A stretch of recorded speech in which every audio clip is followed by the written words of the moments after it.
though, if you get caught by a charged up Q, which weirdly enough has happened a lot this year. Mini Nas get absolutely walloped by that Q. If you get hit by it, you will not win. Happy to sip the tea. I'm not really sure where I'm going with this in terms of the analogy, but like Bro aren't winning the objectives. They are not collecting the neutral things on the map. Like, let's just put it this way, they don't have any dots on that risk averse. I'm going to say risk averse is what they're going for here. Apart from Perfect, who is now going to have to deal with everything being thrown at him. Almost hits Meganar, but does not. Teleports coming in from all over the place, but this one for KT is looking worrying. BDD really wanted to kill Polu. Let's see whether he can get him, and the answer is probably not, ladies and gentlemen. A lot of preach in the chat, so I think most of us are stride breakers, but I feel sorry for the Hexbladers. Maybe they're learning a thing or three, though. As Peter is also learning some stuff, as he has an unbreakable will,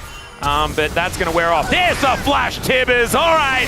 Closer will be able to shift some sands, though. Tibbers chasing after him, but in goes Croco. That paranoia is working out. Hexblade value, baby, is Cuz looking for some resets. Docdom in amongst three people as Cuz is now transformed, and this is not the same KT that I was witnessing in game one. Scenario. Next Dragon going to be an Ocean, meaning that we will have pretty valuable soul this time around. He doesn't even have to TP, he's got ult. He's walking down. KT really playing with fire here.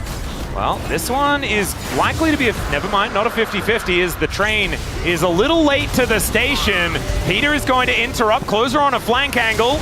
As now Bull off to the side, but BDD actually in a great position in this one. The headbutt out of the Scion, but right on top of BDD is unfortunate, so he's going to die. Perfect still looking for something more, and now in for a penny, in for a pound, say KT, as Morgan is just cutting them down where they stand. A true lumberjack is this man, as Bull off to the side with the curtains. It's still not enough. The fight is too split, and the Annie didn't have any follow-up from Duckdom there, so Cuz tried to do his work, just like he did in the last one, and then Bull just pulls out the ultimate. It feels like two back-to-back, practically the same fight. And both of them look just as bad for KT. It is about a 5,000 gold lead, as Polo making his way over. Looks like Rift Herald will be collected. And we're looking for one turret on either side. That will mean feats of strength for either team. Right now, you've got Closer being the closest to knocking down that top outer. I think, yeah, not able to get in there. Even with the Void Grubs, it's not quite enough. So KT, they will back away. Not going to get punished too much, but there are those feats of strength that we were talking about. Closer going to upgrade his shoes by taking down the structure. And now Rift Herald going to be used in exchange. A second one that's just thrown down willy-nilly in the middle of the lane. This time, though, it's going to get a charge. Yeah, Closer is like, remember Calix's year in the last series where he's up 50 CS? Same thing as, here we go. All right, well, nowhere near Meganar, and that looks like Perfect should be dying, but Croco going to be going down as well. Morgan running out of buttons here as Cuz, with one reset already put down, is now looking to try and escape. Is able to get himself out of the way as he dodges, gets into the mist as Peter tanks up a few of these curtains. Big enough lead, like LCK teams have good macro, they know how to play it out and finish things off, play around the fact that this Nocturne can be at a moment's notice so far into the enemy backline or just straight up where the rest of the team is pushing. Gives you side lane pressure even with a Scion, you know, like that's what we're talking about here. Yeah, no, it's really, really hard for KT to find any way back in, I guess. So Bro fans, you know who to blame if indeed it is possible in the end. Nice sidestep, but he may still be in trouble.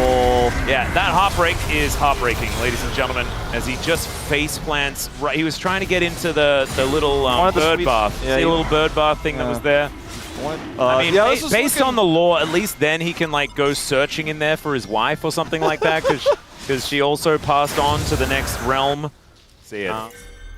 He doesn't even just take the pedals, man. Yeah, no, I don't know. I mean, that one's that's a bit weird for me, but I feel like chat's too young to know the Duckers emote, where it's Ducker Z. The Ducker Z. And every time I talk about Duckdom, I see the duck. I mean, that's what used to be in every single chat forever, as Hook is going to catch Cuz, and he's sandwiched. Down he goes, cut down like a tree. Emperor's Divide onto Peter. Headbutts his way back over. Chains of Corruption to try and keep the cow alive, but he's knocked up and anchored back in once more. Is it an overextension? The answer's no. The bros can do whatever they want, ladies and gentlemen. That's a double kill as Dr. goes down. Perfect has given up on his teammates entirely. Not sure if BDD lives there, by the way, if he had Strikebreaker. Just saying. Well, right now, he's not actually able to affect the fight, okay? So the outcome of the game is still going to be there. And we are all about outcome-focused assessment. Those 3 digits. He's very healthy. Oh, yeah. He has a lot of health, and he also has 0 deaths, which means that he's healthy as well. Yeah, he's been healthy all game. Eating well is this Lumberjack. Well, I think if Bro stood in a Tibber-shaped 5-man unit and maybe you got a 5-man Tibbers, maybe there's a way, but otherwise... Well, there's another ult. I don't know what the timing is, but it sounds pretty good for the Hex Platers as it's a double kill on top of it. Are you a secret Hex Plater? You're like... No, I am unbiased, okay? You've got to really sell both sides, right? Not if you think Strikebreaker is better. I also think that Strikebreaker probably, like, even if you had that build, it would have been... Yeah, no, I just, it's got a black cleaver, like, it's fine.